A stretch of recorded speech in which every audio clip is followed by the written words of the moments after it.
David Crockett is born August 17th, 1786, the fifth son of John and Rebecca Crockett, in a rude log cabin along Limestone Creek in southeastern Tennessee.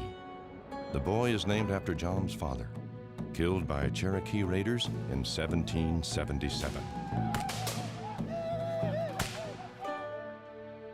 The forest defines his world. Beyond the tiny clearing around the cabin loom the mighty trees. They crowd the valley where he is born and carpet the mountains beyond.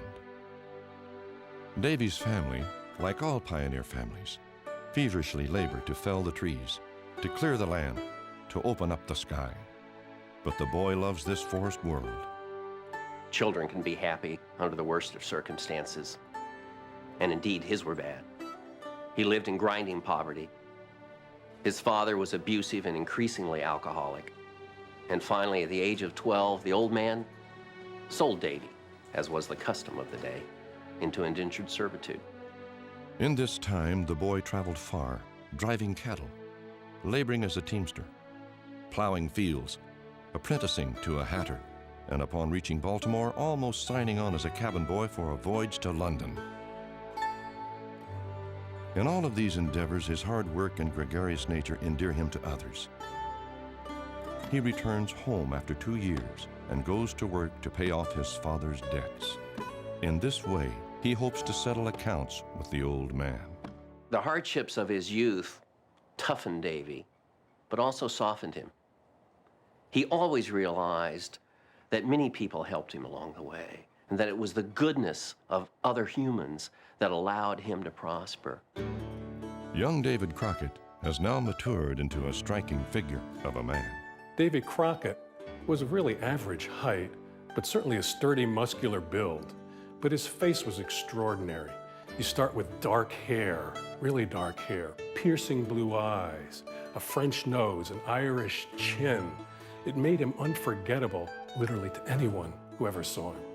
Davy Crockett didn't have much formal education. In fact, he had about 6 months in the old classroom, the classroom of Benjamin Kitchen. Crockett was wise in the woods, but not wise in the classroom. I had, by this time, got to be mighty fond of the rifle and had bought a capital one. I most generally carried her with me wherever I went. I would sometimes slip out and attend the shooting matches, where they shot for beef. Everyone gathered. They roasted beefs. They had cookouts. They played music. But the centerpiece of the rifle frolic was the shooting match. And that's where the best shots from all over the country, from even the surrounding regions, came and competed for quite substantial prizes.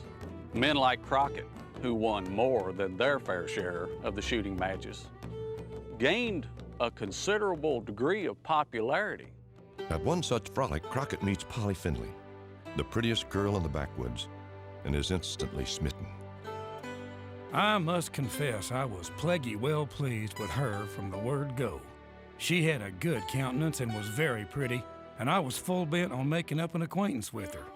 Well, it was not long before the dancing commenced, and I asked her to join me in a reel. After we had finished our dance, I took a seat alongside of her and entered into a talk. I soon became so much pleased with this little girl. The young couple marry on August 16th, 1806, just 1 day before Davy's 20th birthday. They are blissful, but times are hard. I thought I was completely made up and needed nothing more in the whole world. But I soon found this was all a mistake. For now, having a wife, I wanted everything else. And worse than all, I had nothing to give for it. We worked on for some years, renting ground and paying high rent. And this time we had 2 sons, and I found I was better at increasing my family than my fortune.